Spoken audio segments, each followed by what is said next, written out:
The house was silent, the kind of silence that settles in late at night when everyone else has long since gone to bed. I lay in my room, staring at the faintly glowing numbers of the clock on my nightstand. 12:47 a.m. The soft hum of the central air and the occasional creak of the old wooden floors were the only sounds accompanying my restless thoughts. I'd moved back home a few months ago, something I hadn't planned on doing in my mid-20s. Life hadn't exactly gone according to plan, and my mom's marriage to Eric, my stepdad, had added another layer of adjustment to an already complicated situation. He wasn't a bad guy, though. In fact, he'd always been decent to me, giving me space and treating me more like an adult than my mom did.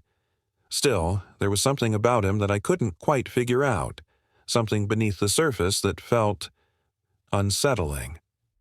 The knock on my door was so soft I almost missed it. For a second, I thought I'd imagined it, but then it came again, a little louder this time. "Come in," I called, sitting up in bed. The door opened just enough for Eric to step inside, the light from the hallway casting a faint glow around him. He was wearing a t-shirt and sweatpants, his hair slightly tousled as if he'd been lying awake too.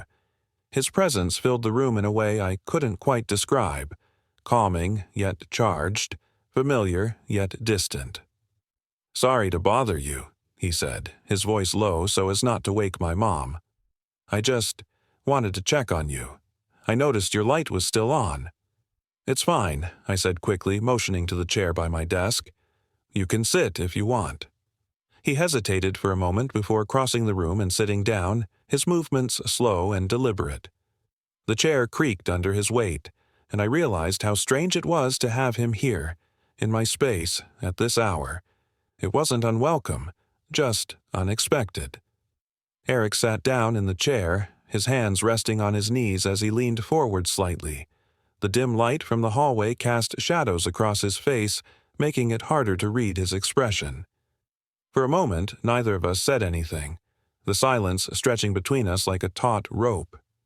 I shifted under the weight of it, unsure whether I should speak first or wait for him to explain why he was here. "I couldn't sleep," he said finally, his voice low and even, though there was a subtle tension beneath it. "Kept thinking about things." I nodded, unsure how to respond. He'd never come to me like this before. Not late at night, not with this kind of energy hanging in the air. It wasn't like him to open up, not even in passing conversations. He was steady, reserved, the kind of man who listened more than he spoke. Seeing him like this, unsettled, was almost unnerving. "Something on your mind?" I asked, my voice softer than I intended. Eric let out a small humorless laugh, running a hand through his hair. "Too many things, honestly. Life's complicated, isn't it?" I nodded again, though I had no idea what he was referring to. Was it work? His relationship with my mom? Something else entirely? He didn't elaborate, and I didn't press him, afraid of breaking whatever fragile thread had brought him here in the first place. His gaze shifted to me then, and for the first time, I noticed how tired he looked. There was a heaviness in his eyes, a weight that seemed to go beyond just a sleepless night. He looked at me like he was searching for something, though I didn't know what. "You've had a rough go of it lately," he said, his tone softer now. "I know moving back home wasn't exactly part of the plan." I shrugged, trying to play it off. "It's not so bad. Better than living out of my car, anyway." Eric smiled faintly at that, though it didn't quite reach his eyes. "Still, I know how hard it can be to feel stuck, like you're going in circles and can't figure out how to get out." His words hit closer to home than I expected, and I found myself nodding again, this time more slowly. "Yeah, something like that." For a moment, his expression softened and the tension in the room shifted. It wasn't gone, but it felt different now. Less sharp, more like an undercurrent that neither of us wanted to acknowledge. He leaned back in the chair, his eyes still on me, and I felt an odd mix of comfort and unease under his gaze. "You're a good kid, you know that," he said suddenly, his voice low but steady. "I don't think I say that enough." The words caught me off guard, and I blinked at him, unsure how to respond. Thanks? He chuckled softly, shaking his head. I mean it. You've been through a lot, more than most people your age, and you're still here. That says something. I felt a strange warmth in my chest at his words, though I wasn't sure why. Compliments weren't exactly common in our house, and hearing them from Eric, of all people, felt different. Not bad, just unexpected. Thanks, I said again, my voice quieter this time. That means a lot. He nodded, and for a moment we just sat there, the silence between us no longer heavy, but something else, something unspoken. I couldn't tell if he was about to say more or if he was waiting for me to speak, and the uncertainty made my chest tighten. When he finally broke the silence, his voice was quieter, almost hesitant. It's hard, isn't it, trying to figure out where you fit in the world, who you're supposed to be? The vulnerability in his words surprised me, and I found myself leaning forward slightly, drawn in despite myself. Yeah, I admitted. It is. Eric's gaze met mine, and for a moment, it felt like the rest of the world faded away. There was something in his eyes I couldn't quite place, something raw, unguarded, and far too intimate for the space we were in. My chest tightened again, but this time it wasn't just from the tension. It was something deeper, something I didn't know how to name. I get it, he said softly, his voice almost a whisper now. More than you probably realize. The words hung in the air between us, heavy and charged, and I felt my breath catch in my throat. I wanted to ask him what he meant, to push for more, but the look in his eyes stopped me. It wasn't just vulnerability, it was something else entirely, something that made my heart race and my stomach twist in ways I couldn't explain. Neither of us moved, the air between us thick and electric. I could feel the tension growing, building into something I didn't know how to handle, and for a moment I thought he might say something to break it. But he didn't.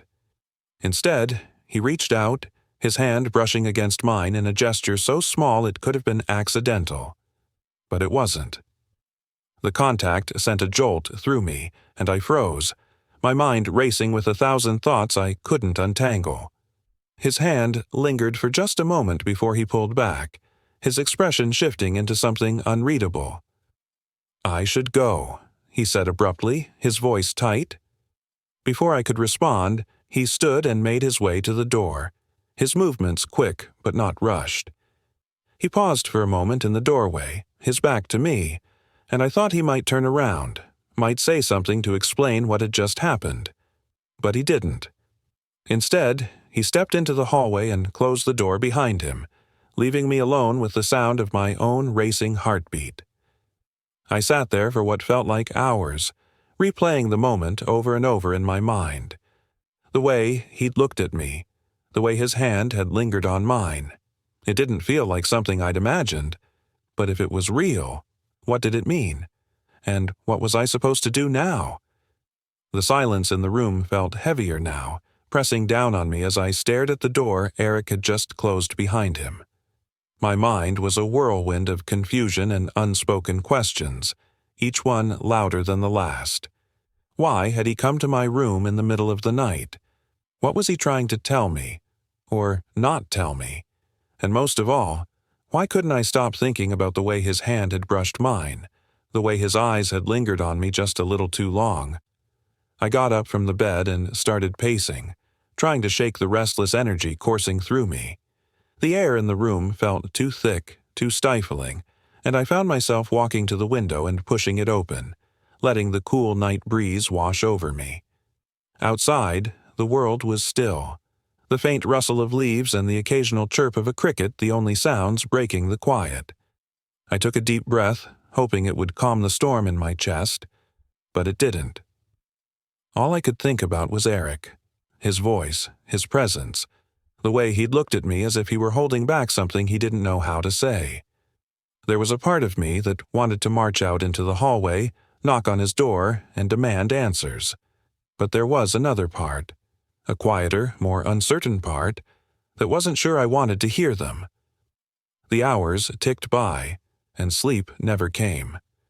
I lay in bed, staring at the ceiling, my thoughts looping back to that moment by the door.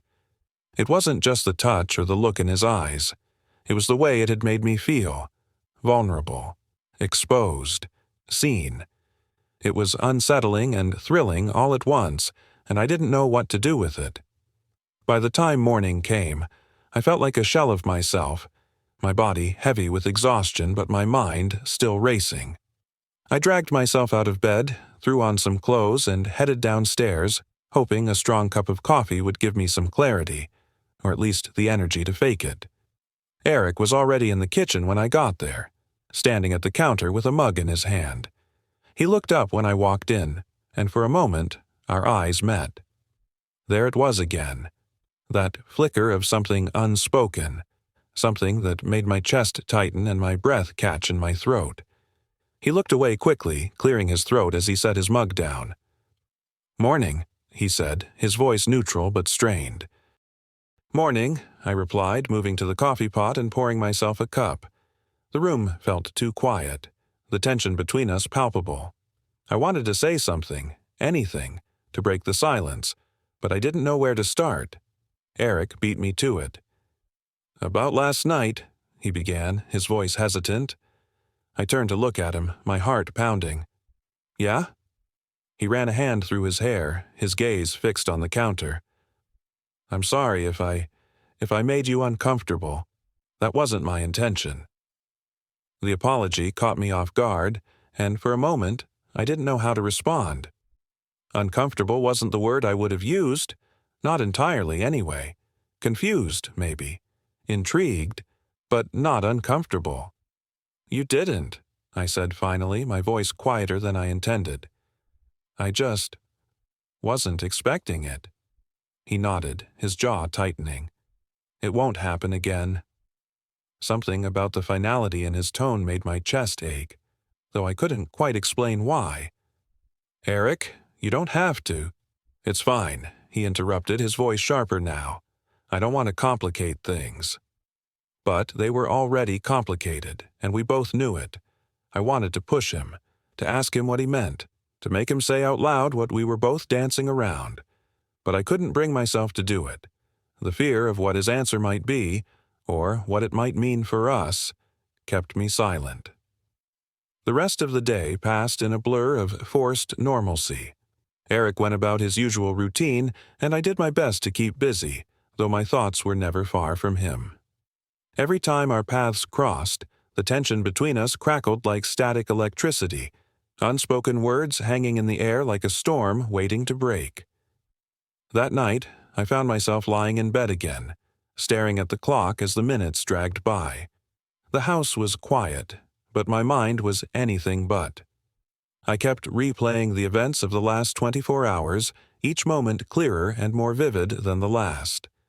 The knock on my door, the look in his eyes, the way his hand had lingered on mine, just long enough to make me question everything. I didn't hear the knock this time. When my door opened, I sat up quickly, my heart leaping into my throat. Eric stood in the doorway, his expression unreadable in the dim light. "I know I shouldn't be here," he said quietly, his voice low and steady. "But I couldn't stay away." The words sent a jolt through me, and I felt my breath catch. "Eric." He stepped inside, closing the door behind him. The room suddenly felt smaller, the air charged with something I couldn't name. He moved closer, stopping a few feet from the bed, his hands clenched at his sides. "I need to say this," he said, his voice trembling slightly. "I've been trying to ignore it, trying to push it down, but I can't anymore." I swallowed hard, my chest tightening as I waited for him to continue. "What are you talking about?" "You," he said simply, his eyes locking onto mine. "Us." The word hung in the air, heavy and undeniable. I felt my pulse quicken, my thoughts racing as I tried to make sense of what he was saying. But deep down, I already knew. I'd known since last night, or maybe even longer. "This is wrong," I said, though my voice lacked conviction. "I know," he replied, his gaze never wavering. "But that doesn't change how I feel." The room felt impossibly still, the weight of his words settling over me like a blanket. I wanted to tell him to leave, to pretend this conversation never happened. But I couldn't. Because the truth was, I felt it too. The silence that followed was deafening, and I could feel the weight of his words pressing down on me, making it hard to breathe. My mind was racing, trying to grasp the implications of what he'd just said, but nothing felt real. The room seemed to tilt slightly, as if the foundation I'd been standing on had shifted without warning. Eric's gaze didn't waver. He stood there, rooted in place, his shoulders tense but his eyes soft, almost pleading. It wasn't a look I'd ever seen on him before, and it made my chest ache in ways I didn't understand. He looked vulnerable, like he was waiting for me to reject him, to push him away. And yet, I couldn't. "You can't mean that," I said finally, though my voice wavered, betraying my uncertainty. "I wish I didn't," he replied, his voice steady but low. "I've tried to ignore it, to tell myself it's just something I can control, but it's not. I can't lie to myself anymore."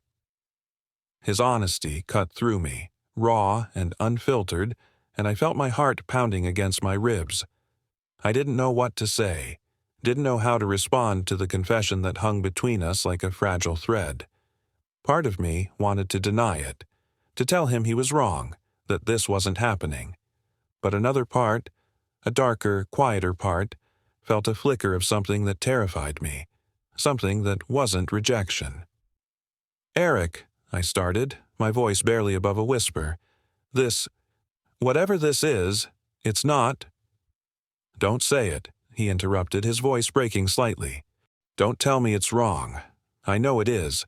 I know what this looks like, what it sounds like. But it doesn't make it any less real."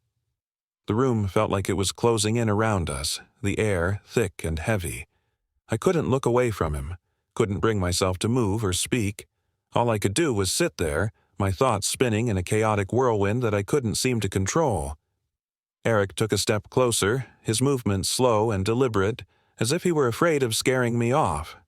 "I don't expect anything from you," he said softly. "I just needed you to know. I needed to say it out loud." I stared at him, my breath caught in my throat. There was a part of me that wanted to tell him to leave, to put an end to this before it could spiral further out of control. But there was another part, a part I didn't want to acknowledge, that didn't want him to go. "I don't know what to say," I admitted, my voice trembling. "You don't have to say anything," he replied, his tone gentle but firm. "I just need to know if I'm alone in this, or if you feel it too." His words hung in the air, and for a moment I thought my heart might stop. I wanted to deny it, to tell him that he was wrong, that there was nothing between us. But I couldn't, because the truth was, I did feel it. I didn't want to, but I did. The word caught in my throat, and I looked down, unable to meet his gaze. "I don't know." Eric took another step closer, and I felt the bed dip slightly as he sat down on the edge. The proximity made my pulse race, and I could feel the warmth radiating off him, even though he wasn't touching me. "It's okay," he said quietly. "You don't have to have all the answers right now. I just needed you to know." I looked up at him then, and the vulnerability in his expression made my chest tighten. He wasn't pressuring me, wasn't demanding anything. He was just there, waiting. And it was that patience, that quiet understanding that made me realize just how much this moment mattered. "I don't know what to do," I admitted, my voice barely audible. "You don't have to do anything," he said, his voice soft. "Just be honest with me. That's all I'm asking." I hesitated, my thoughts a tangled mess. But when I looked at him, really looked at him, I saw the same confusion, the same fear, the same longing that I felt. And in that moment, I knew I couldn't lie to him, or to myself. "I feel it," I whispered, the words barely louder than a breath. "I don't want to, but I do." Eric's eyes softened, and for a moment he looked like he might cry. He reached out then, his hand hovering just inches from mine before finally settling on top of it. His touch was warm, steady, and it sent a shiver through me that I couldn't ignore. "Thank you," he said quietly, his thumb brushing against my knuckles. That's all I needed to hear. The silence between us stretched out, but it didn't feel heavy anymore. It felt different, charged. I didn't know what to do with it, didn't know how to navigate this new and terrifying terrain we'd stumbled into, but I also couldn't bring myself to pull away. When Eric finally spoke again, his voice was softer, more tentative. "Do you want me to go?" I shook my head before I could stop myself. "No." His gaze met mine, and for a moment neither of us moved. The air between us was electric, every second feeling like an eternity as we teetered on the edge of something we couldn't take back. Eric leaned in slightly, his movements slow and deliberate, giving me every opportunity to pull away. But I didn't. I couldn't. And when his lips finally brushed against mine, it was like the world stopped spinning. The kiss was soft at first, hesitant, as if we were both testing the waters. But then it deepened, the tension and longing that had been building between us spilling over in a way that neither of us could control. His hands cupped my face, his touch firm but gentle, and I felt myself melt into him, my own hands gripping his shirt as if to anchor myself. It wasn't just a kiss, it was everything we hadn't said, everything we'd been holding back, and, in that moment, nothing else mattered. Not the consequences, not the fear, not the voice in the back of my mind telling me to stop. All I could think about was him, the way he felt, the way he made me feel. When we finally pulled back, both of us were breathing hard, our foreheads resting against each other as we tried to catch our breath. Eric's hands stayed on my face, his thumbs brushing gently against my skin, and I felt a strange mix of relief and terror settle over me. "This changes everything," I said softly, my voice trembling. "I know," he replied, his voice steady but full of emotion. "But I don't regret it." Neither did I, and that was what scared me the most. We sat there in the silence, the weight of what had just happened settling over us like a heavy blanket. Eric's hands lingered on my face for a moment longer before he finally pulled them away, though the warmth of his touch remained, seared into my skin. I couldn't look at him, afraid of what I might see in his expression, fear, regret, or something worse. But he didn't move, didn't say a word, as if he was giving me the space to process everything. My heart was still racing, my breath coming in shallow bursts as I tried to wrap my mind around what had just happened. The kiss, the way he'd looked at me, the way I hadn't pulled away. It was too much, too fast, and yet, deep down, I knew it wasn't. This had been building for longer than either of us wanted to admit, and now that the dam had broken, there was no going back. Eric finally spoke, his voice soft but steady. "Are you okay?" I nodded, though I wasn't sure if it was true. "Yeah," I said, my voice barely above a whisper. I don't know what this means." He sighed, his shoulders slumping slightly as he leaned back, putting a little more space between us. "I don't either," he admitted, "but I know how I feel, and I know that I can't pretend it's not real anymore." His honesty was both comforting and terrifying. I wanted to say something, to tell him that I felt the same, but the words caught in my throat. I was too scared of what they might mean, too scared of what might happen if I let myself give in completely. Eric stood then, the movement slow and deliberate, as if he was trying not to startle me. He took a step back, his hands hanging loosely at his sides, and the distance between us felt like a chasm. "I should go," he said quietly, his voice tinged with regret. "I don't want to push you into something you're not ready for." I looked up at him, my chest tightening at the thought of him leaving. "You don't have to." "I do," he interrupted gently, his eyes meeting mine. "You need time to figure out what you want, and I need to respect that." His words were kind, but they felt like a blow.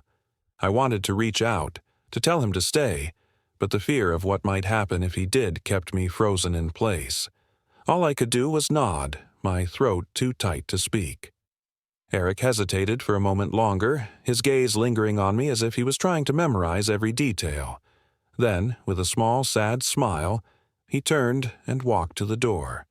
He paused with his hand on the doorknob, glancing back at me one last time. "I meant what I said," he murmured. "I don't regret it." And then he was gone, the door closing softly behind him. The room felt impossibly empty without him, the silence deafening in his absence. I stayed there for what felt like hours, my mind replaying everything that had happened, every word, every touch, every unspoken emotion. It was overwhelming, and yet I couldn't bring myself to feel regret. Not for the kiss, not for the way he'd made me feel, not for the way my heart ached at the thought of him leaving. Eventually, I moved to the window, the cool night air brushing against my skin as I leaned against the sill. The world outside was still and quiet, the stars scattered across the sky like tiny points of light. I took a deep breath, the weight in my chest easing slightly as I let it out. I didn't know what the future held for me and Eric. I didn't know if we could ever make sense of what had happened or if we'd even try. But as I stood there, staring out into the darkness, I realized something I hadn't been able to admit before. For the first time in a long time, I didn't feel alone.